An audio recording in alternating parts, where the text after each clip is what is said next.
You just hit play on 10-Minute Tech Talks, business insights and growth hacks for the time-crunched entrepreneur. And I'm Jonathan Kirsten with the Pittsburgh Technology Council. I have nearly 3 decades telling the stories of Pittsburgh's most successful tech companies and the women and men behind them. We bring you their knowledge, insights, and inspiration to help your company succeed. And if you have more than 10 minutes today, I've got a fantastic episode that came right from our Tech Vibe radio show that we do at the Pittsburgh Technology Council. I had a great conversation with Heather Miller, a seasoned product manager with nearly 2 decades of experience in healthcare technology and product management. And she's going to discuss her journey in the founding of her new company, PDRM. In my conversation with Heather, she emphasizes the importance of operational excellence and preventing burnout among product managers. Burnout is a thing, and she has some ways around that. If you don't know PDRM, they offer services to individual founders, small to medium-sized businesses, and even just product managers themselves who are working in larger companies to provide both fractional and full-time work. In my conversation with Heather, she highlights the role of product managers as actual translators and the need for internal and external stakeholder communication. She also mentions her new partnership with Tesla IT for both CTO and CPO services. So if you got more than 10 minutes, keep on listening. It's a little bit of a deep dive, but we love bringing you these extended conversations to help you succeed. Keep on listening. Heather, great to have you here today. It's nice to be here. Yeah, I'm very excited to learn more about you and what you've done here with PDRM. The Tech Council, we get really excited when people break out and start their own thing because you're like an expert in your field and you can help so many people with your skill set. And I just want to document what you do and how you do it. And I want to also learn a bit about why did you hang your own shingle out there? Because I'm always impressed because everyone I talk to, they're the smartest people in the world. I feel like they could work wherever they want. But then they choose to work for themselves. And I think it's a great thing, but I'd be like, I think I'll go with the guaranteed paycheck. But that's just me. So welcome to the show. So glad to have you here today. I am so happy to be here. Great. This is so much fun. Very, very cool. First and foremost, tell me about Heather for crying out loud. Who is this Heather Miller person here hanging out in front of us? Yeah. So I have spent almost 2 decades mostly in healthcare technology, but did some work in IT consulting before that, and worked with mostly the last decade has been in product management, where I have focused on helping teams excel in operational excellence and working to make sure that they are delivering the most value to their customers. Yeah. While also not burning out Oh, okay. for Exactly. the teams and themselves. Okay. Personally, there were times that I burnt out because I was not prioritizing myself and prioritizing things that would help me succeed. And as I have grown and learned, I don't want that to happen to the next generation of product managers. Yeah. And that is one of the major reasons that I have gone out on my own. I like it. You're taking this passion and this thing to be like, I'm going to make sure this doesn't happen to elevate and help them at the end of the day build better products, manage their customers better, and all the good stuff in between. So I like that a lot. Yeah. Recently I've been dabbling, just learning a little bit more about like product managers that are out. I think Pittsburgh still makes a lot of stuff, a lot of products, for lack of a better term, coming out of Pittsburgh, which I think is just so interesting. And maybe just tell me, like, when you talk about products, like, what exactly does that mean? I'm sure it's a range from a software product to anything else. Tell me. Can be. Yeah. And I think this is something that's so interesting is a lot of times people think product managers really are just in tech, and we're not. People think product managers are really just in those big tech, the Amazons and the Metas and things like that. Of course. They're everywhere. Okay. They're everywhere, or they should be everywhere. Okay, They gotcha. should be everywhere, from the early stages of software to the cars and the tablecloths or the microphones that we're using here, because everything has a customer, and not everyone that is designing the product can be in front of the customer, but a product manager's job is to help everyone really know what the customer needs. It's that go-between that can bring back like all the experiences that they're seeing from their customers and being able to pull the feedback, good and bad, bring that back to the designer so they can make a better product that you can sell more of. I also like to say that a good product manager is also the translator between everybody. A product manager really is that keystone. When they're doing their job, they're bridging everybody. They are very much a soft skill person. So they're working on making sure that the C-suite and the engineering team, sales, client services, everybody is communicating, and the story is slightly different between all of those groups. Exactly. But it's the same story. But you got to tell it in different ways. Everybody's working to the same goal. But how you interpret that story is slightly different. And the product manager's job is to really tell that story. Wow. So they're being pulled in a bunch of different directions at once. Right. Something you brought that I didn't think about is that you're working internally as well, that you could be working between the C-suite and the engineering team so they can understand each other, which I didn't think about that, but that makes total sense. Not just like anyone who's a customer now or potential customer and getting their feedback and then providing stuff, but you're also working internally too. Yeah. Wow, you're wearing a bunch of different hats. Yeah, your stakeholders are not just external, they're internal too. Because, and sometimes the product you're designing is an internal product. Didn't think about that as well. You're actually building something for the company to be using as an internal management tool or something to that effect. And sometimes those products are the hardest to prioritize, but they bring the most value to even your external clients. Yeah, because you're actually able to gain efficiencies to help be a better supplier or provider. In my past, we designed something where we were able to bring efficiencies to client services that ultimately provided our customers with time with client services because it gave them time back.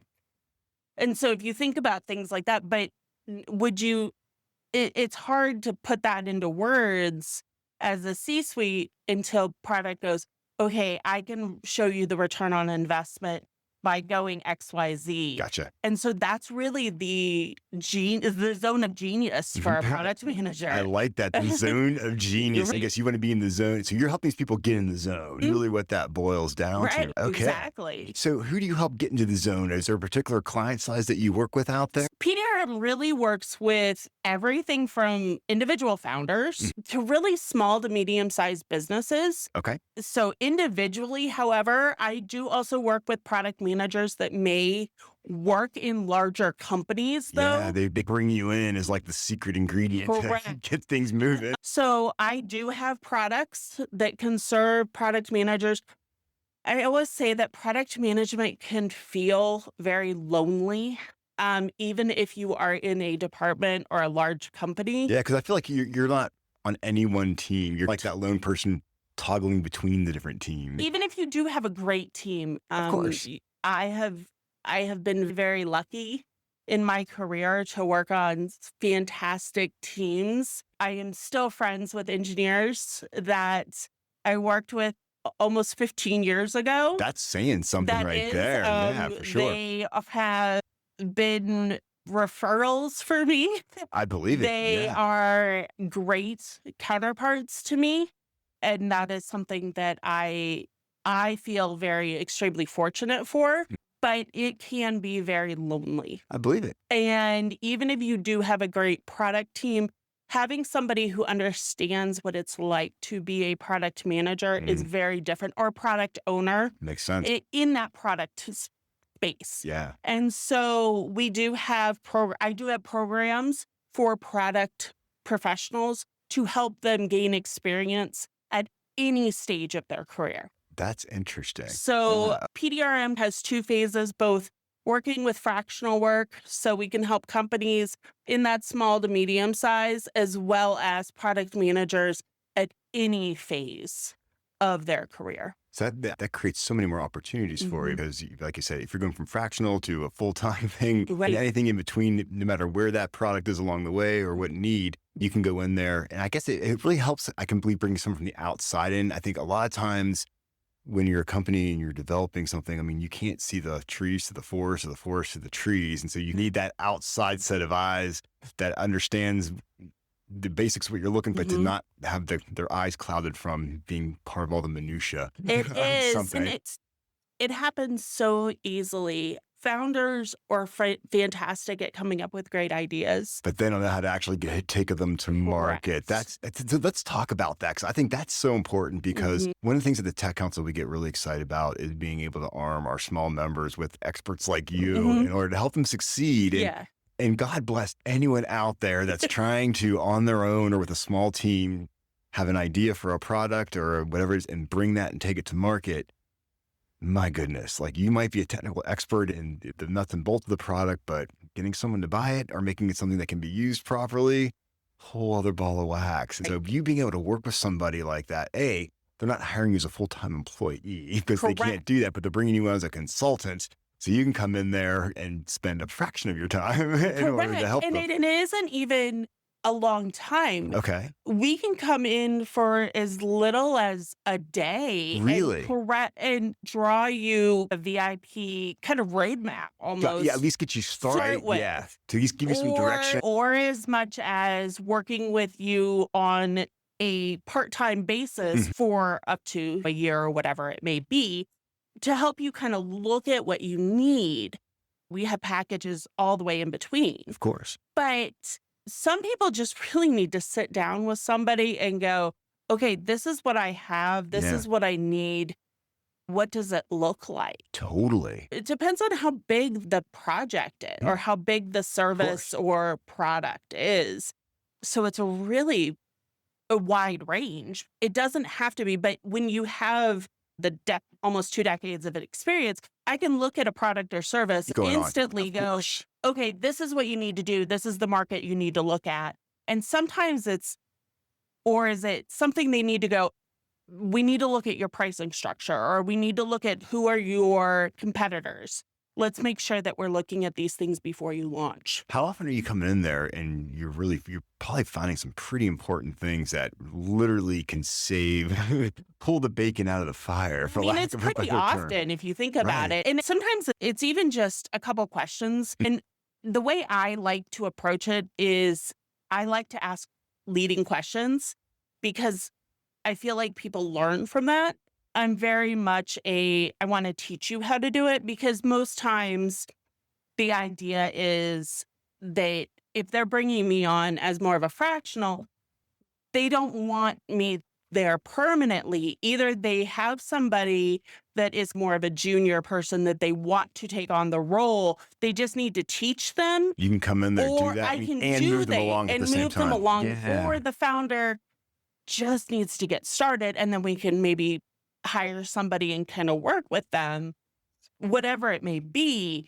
But I want to teach them how to do it. Cool. And so I lead them through that and help.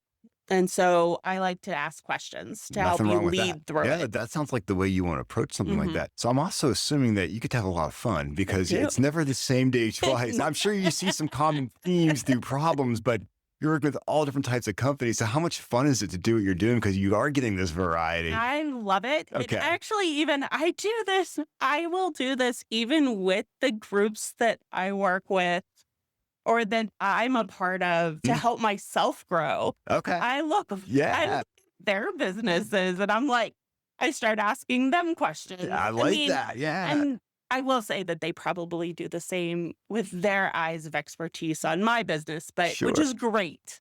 But I will say, do you do this, or what's this service? So we do.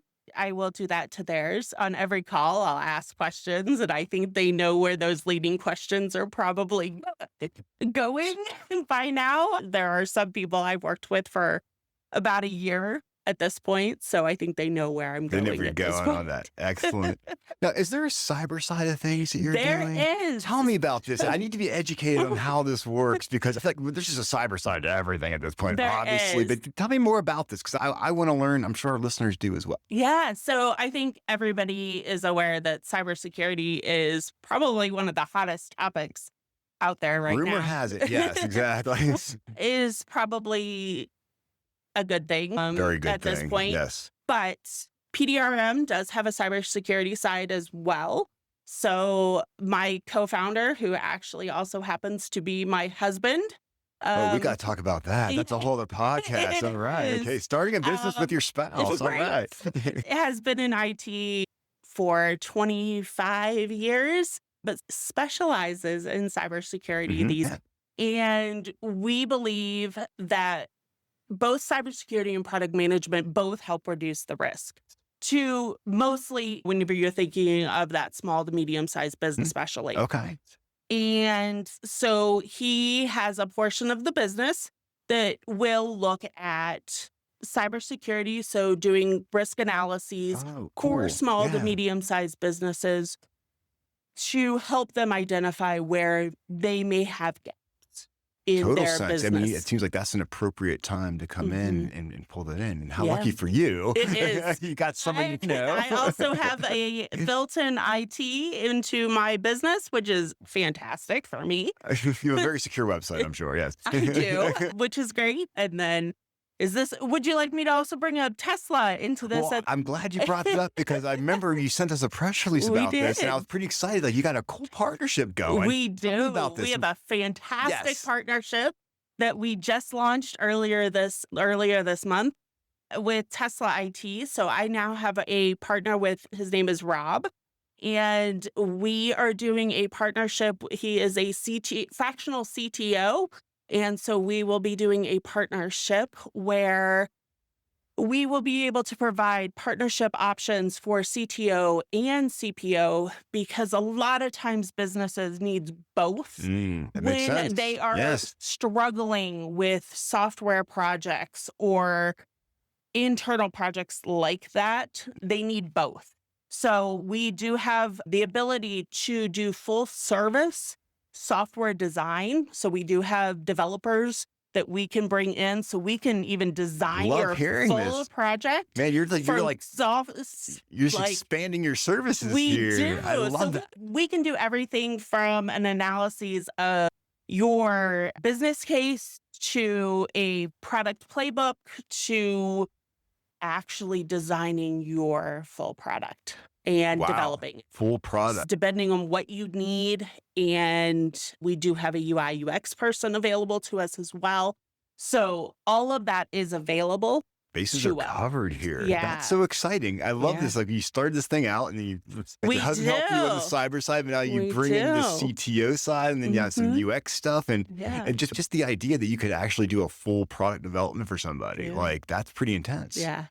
Very exciting. It is really cool. So we do have all of that. And like I said, everything from whether you just need the fractional C-level all the way down to whether you need, somebody doing the work. Absolutely. No, I love it. Okay. So I'm getting the vibes from you that you're having a lot of fun doing this. And that makes me really glad. It's always great to hang out with someone when they're passionate about what they do. So I'm feeling like you made the right choice, like leaving the corporate world to do your own thing. And it's fun because I'm still in a corporate environment. Of course. Because I'm still in that world of working with corporate entities and I'm still in LinkedIn every day. That's you gotta feed the algorithm, man. I'm still there. Yes. But it's on my own terms. Completely. And that's what I want to talk about. The idea of so many people now, we've reached this point where our work is our life, right? And the idea that you can do it more on your own terms than on someone else's terms, it seems very appealing, but also it has its risks, of course, too, because you got to land those customers in order to do that. So what was it that made you feel like this is worth my time to really give this a shot? I think I had been thinking about it for a long time. So I had first heard about the idea of the fractional world about 2 to 3 years ago. Okay. From a couple of who I would now consider friends. Sure. They were people I just knew then. One is a fractional COO and one at the time was doing fractional CPO work. She has since not doing that. She is now more of a coach consultant. And The other person is still doing fractional COO work. She considers herself the number 2 to some of the world's best I love that. CEOs. Awesome. Very Which yeah. I think is some of the, but I luckily can count her. I think I can count her as a friend now. We're calling But her your friend, okay? yeah, Simple as that. She's your friend. she is. And I thank her every day for giving me the strength to actually step out when I was deciding whether Okay. I was going to open the business. And then when I Yeah. decided to fully step out on my own versus doing it at the same time, I was like, I'm scared to do this. She goes, you're going to be scared, but you're going to build your wings on the way down, Ooh, I is what like she that. told me. Okay. And I did. Yeah. She is fantastic. She is part of the group that is my mentor group. I am a part of a group called Elevate with Nicole Culver, and it's Katie Woodward. She is fantastic. But anyway, and I had been thinking about it for a long time and then talked to my husband, and he's might as well decide. I can do your if cyber that's- for you. What? I can do your cyber stuff Right. for you. I've been doing side work for a long time. Okay. He has done consulting work for probably the last 10 years. And so we had always said, like, what? It's time. And so I just decided last year that it was time to do it. Love it. And so we started working on both sides. And I brought up the mentorship first and then started working on the fractional. And it has been It's been catching. fantastic. I mean, how Yeah, great to have a supportive spouse like that. it That's like is. being able to help boost you along the way. It say, is. yeah, And give this a it's shot. been nice. That's fantastic. I love Yep. hearing that. I'm trying to think. So, what would be your advice to somebody then, based upon we're going to keep paying this forward a little bit? If someone's on the edge right now, would you tell them to, based upon what you would know, that you could maybe build those Definitely, I wings? would say if this is something you're interested in, whether to go out on your own, find a group that is, or somebody that is, first of all, to be your support system, whether that is your family, your outside your family. I would say probably both. For me, it has been nice to have both because there's been times where having the conversation outside of my family has been very helpful. Where if I am having a bad week or whatever with the business, where I feel like maybe I'm letting my family down, it's nice to talk about it with not my family. You got it's like having So a it's been therapist, kind of, man. Yeah. exactly. But it's been nice. But I think the other thing is trust yourself. Know that your years of experience are valid. And I think especially, and I think this is very valid for the Pittsburgh area, your experience, even if you are not working for big tech, is still very valid. You have the experience and you can do great things. That is some wise Yep. words. I'm so glad you got to tell us that. No, that's really important. 'Cause It I is. think that's some very actionable stuff. I think a lot of us will get down on ourselves, be like, well, I know these things, but I haven't worked for this big company. But notice, which is actually good. It is. And Yeah. I think for a long time, I worried about whether or not it was the right time for me to Timing, go yeah. out on my own because I didn't have the title or the big name or whatever it was. But I had the knowledge. I know what I need. I have the expertise. Exactly. And that is what is necessary. Love And that's what people need. I tell you what, I've enjoyed my conversation with you so much. Now, this is fantastic. Hey, I'm just so excited for you. Thank Love you. the fact that you're doing well after taking this big risk and that you're helping companies with their product management and their cyber new partnership Yeah. here with Tesla IT, so you can bring in the CTO side of things when needed. I've seen all these pieces come together as you're going to continue to grow here. And then providing us with some insight as to how you did it. I think it might inspire a few people along the way. So Yeah. they're great stuff. Come Yeah. on, man. I really enjoyed it. That's great. I'm glad. So much fun. And welcome back to Tech Vibe anytime. We have the open door policy for Sounds you. great. Simple as that. And of course, we have links to your website in our description and everything like that. So if people want to connect with you, Heather, they can do that right there. And Sounds good. thanks for stopping by the Huntington Bank Studios You're and telling me your welcome. story. So much fun. Yeah. Excellent. Hey, everybody, if you want more content like this, we just love giving you a front row seat to the great women and men building awesome companies here in Pittsburgh, making a big difference. Just keep following us. This is Jonathan Kirsting with the Pittsburgh Technology Council.